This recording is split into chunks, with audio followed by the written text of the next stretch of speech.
донишмандеро суол карданд болотарин вазн чанд кило аст ки як нафар бардорад ва ӯро паҳлавон гӯянд. дар ҷавоб гуфт: болотарин вазн ин як курпаи 2-3 килоя кифоя аст ки нафаре тавонад ҳангоми намози саҳрӣ аз рӯи худ бардорад ва намози худро адо кунад.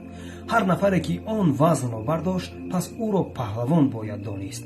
мисраҳои шеъриам хуб гуфтааст ки саҳаргоҳон садо дорад муаззин: зихоб бархез аё эй фарди муъмин, бигӯяд ассалат хайрун минаннаум, намоз беҳтар буд аз хоби ширин. ба ҳар як фарди мусалмон албатта ки ин гуна паҳлавон будан зеб дорад, на ин ки паҳлавони сари дегу ва ғайра ва ҳоказо. зеро бенамозе гар бихандад, гуфтаанд, хандааш зебанда нест. ӯ чӣ механдад? Намедонад худоро банда нест. ӯ намедонад ки ҷои бенамоз дӯзах буд. ҳеҷ гуноҳе дар ҷаҳон аз бенамозӣ ганда нест. пас саъю кӯшиш ба намоз кунед, паҳлавони ҳақиқӣ бошед. ассалому алайкум ва раҳматуллоh.